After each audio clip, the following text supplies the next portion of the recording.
A reading from the book of Isaiah. When Hezekiah was mortally ill, the prophet Isaiah, son of Amoz, came and said to him, "Thus says the Lord, put your house in order, for you are about to die, you shall not recover." Then Hezekiah turned his face to the wall and prayed to the Lord, "O Lord, remember how faithfully and wholeheartedly I conducted myself in your presence, doing what was pleasing to you." And Hezekiah wept bitterly. Then the word of the Lord came to Isaiah, "Go tell Hezekiah, thus says the Lord, the God of your father David, I have heard your prayer and seen your tears. I will heal you. In 3 days you shall go up to the Lord's temple. I will add 15 years to your life. I will rescue you and this city from the hand of the king of Assyria. I will be a shield to this city." Isaiah then ordered a poultice of figs to be taken and applied to the boil, that he might recover. Then Hezekiah asked, "What is the sign that I shall go up to the temple of the Lord?" Isaiah answered, "This will be the sign for you from the Lord, that he will do what he has promised. See, I will make the shadow cast by the sun on the stairway to the terrace of Ahaz go back the 10 steps it has advanced." So the sun came back the 10 steps it had advanced. The word of the Lord. Thanks be to God.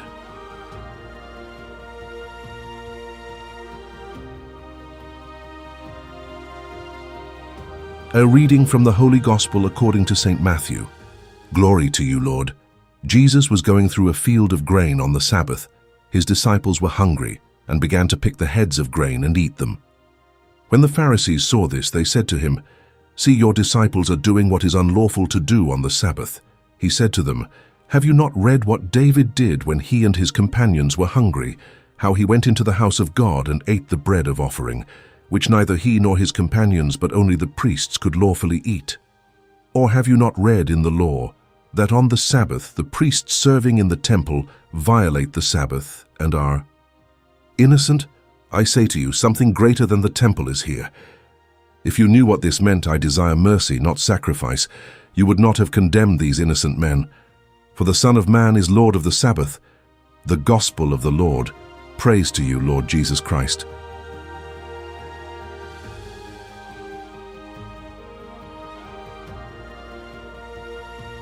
If this reading touched your heart today, don't keep this grace to yourself.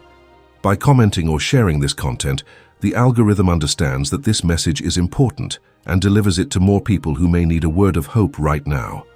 Let's work together to bring the gospel to more homes. Dear brothers and sisters in Christ, life in its most tender and vulnerable moments is often a place of forced silence. It is in the dark room with a burning fever and a weak body that man discovers who he truly is. It is in the olive grove, under the afternoon sun where the wind stirs the leaves, that the shepherd learns to listen to the voice of God before learning to speak with it. Today, the Word of God invites us to journey through 2 of these sacred spaces of intimacy: the sickbed of King Hezekiah and the open wheat field under the vast sky where the disciples are hungry and the Pharisees have rules. Between Isaiah's deadly diagnosis and the legitimate hunger of the apostles, God reveals a mystery that we often forget. He is not the God of rigid statutes, but the God of pulsating life, of compassion that precedes rule, and of the future that is written even when the doors of the present seem locked. In today's readings, we find the complete trajectory of the human heart in dialogue with the Creator. Isaiah narrates the illness of King Hezekiah, a righteous man facing the abyss of death. The prophet brings him cruel news: "Put your house in order, for you are going to die." Hezekiah, without pride, without masks, turns his face to the wall and weeps. He offers no sophisticated theology. He offers his pain, his memory, his entire life. And God responds. Not with a philosophical explanation of suffering, but with a concrete promise. "I have heard your prayer, I have seen your tears." God adds 15 years to his life. And, to confirm this grace, he gives him a visible sign. The shadow recedes 10 degrees on the sundial of Ahaz. Faith here is not merely believing in God, it is perceiving that time, space, and nature obey the voice of the one who loves. God intervenes in history not as a distant watchmaker, but as a father who holds the hand of his sick son and says, "It is not yet time." At the same time, in the Gospel, Jesus transports us to another scene of vulnerability and need. It is the Sabbath. The Pharisees, meticulous guardians of the law, observe Jesus' disciples picking ears of wheat, passing them through their hands because they are hungry. For them, this is work, and work on the Sabbath is death. But Jesus does not condemn them. He quotes David, who ate the bread of the presence only when he was hungry, and reminds them that the temple operated on the Sabbath without profanation. Then he pronounces the phrase that echoes through the centuries: "The Sabbath was made for man, not man for the Sabbath." And with divine authority he concludes, "Here is one greater than the temple." Jesus teaches us that liturgy, worship, the golden rule can never become cages where human life is bound. The law is the servant of mercy, its mistress. When the rule suffocates the heart, God smiles and breaks the rule to give life. My dear brothers and sisters, these readings confront us with the constant tension between what is written and what is lived. We live in a society that worships today's clocks of Ahaz, the packed calendars, the deadlines, the schedules that dictate who we are and when we can rest or cry. We feel sick, not only in body but in soul, when we fail to keep up. Like Hezekiah, we look at the wall of our routine and ask, is there hope? Does God still see my tears? Like the disciples, we hunger for meaning, for justice, for God, and the world tells us that it is too much work to seek Him on the Sabbath, that is, in the time we have left. But the good news today is that God is not limited by our time. He is the Lord of time. Just as He made the shadow recede to give more life to Hezekiah, He can extend the time of grace in our lives when we turn to Him with sincerity.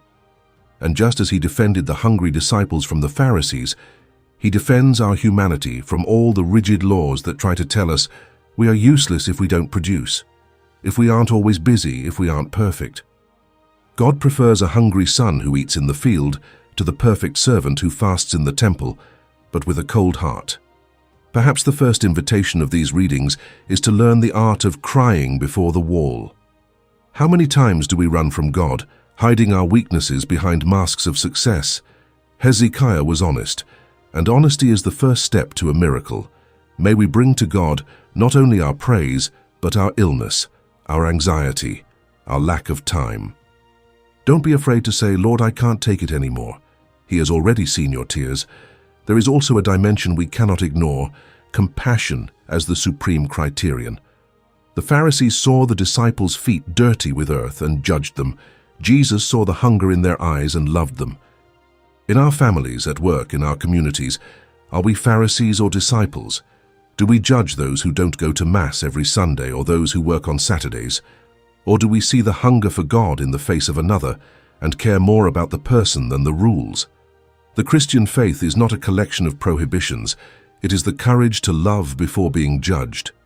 This leads us to an important question about rest. The Sabbath was made for man. In a world of accelerated productivity, rest is not laziness. It is an act of holy rebellion. It is declaring that our value is not in what we produce, but in who we are, beloved children. May we find time for silence, for encounter, for creative leisure.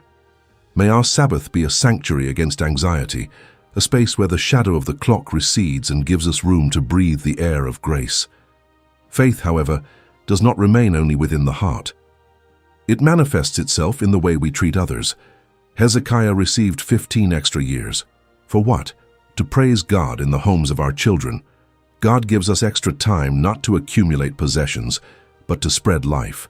If God has given you another day, another week, another year of health, what is the purpose? Use that time to forgive those who have hurt you. Use it to visit those who are lonely. Use it to work for justice. Time is the fabric with which we weave the kingdom. Another consequence of this truth appears when we look beyond the temple. Jesus said, "Here is one greater than the temple." The temple was the sacred place, the religious center. But Jesus is on the road, in the field, in the homes of sinners. God is not only in grand altars, He is in the simplicity of broken bread, in the embrace of a neighbor, in silent service. May we learn to find Jesus outside the four walls of traditional religiosity, in daily life, in manual labor, in politics, in art. God is greater than our institutions.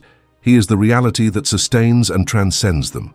We are also called to consider hope in the face of a diagnosis. Hezekiah received a death sentence and received life. How many of us have received diagnoses that seemed definitive, of depression, loneliness, failure? Today, God repeats, "Put your house in order." But I saw your tears. Don't accept the world's first diagnosis. Listen to God's last word. He is the God of second chances, of added time, of receding shadows. Finally, we are invited to an attitude of humility and dependence. Hezekiah prayed. The disciples were hungry. Jesus taught. We need all three.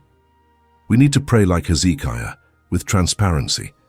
We need to be hungry like the disciples, recognizing that we are not self-sufficient. We need to have Jesus as Lord, who interprets the law with love. May our lives not be a list of completed tasks, but a constant encounter with the living God. Hezekiah lived 15 more years, but the end still came for all of us. David ate the sacred bread, but his dynasty endured. The disciples ate wheat, but they fed multitudes. What remains is not long life, nor perfect rule, nor accumulated wealth. What remains is love. What remains is compassion. What remains is Jesus. He is the answer to our hunger and the comfort for our pain.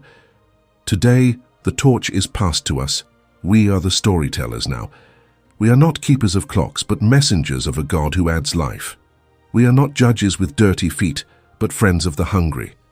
May we look at our lives with the honesty of Hezekiah. May we have the hunger of the disciples.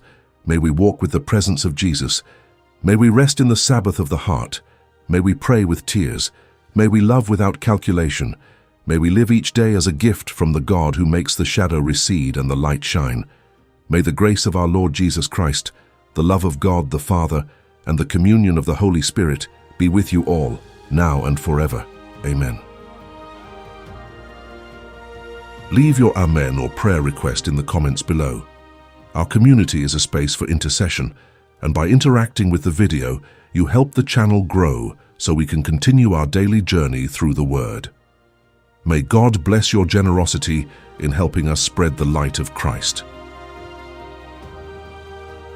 Saint Michael the Archangel, defend us in battle. Be our protection against the wickedness and snares of the devil. May God rebuke him, we humbly pray. And do thou, O Prince of the heavenly host, by the power of God, cast into hell Satan and all the evil spirits who prowl throughout the world, seeking the ruin of souls. Amen.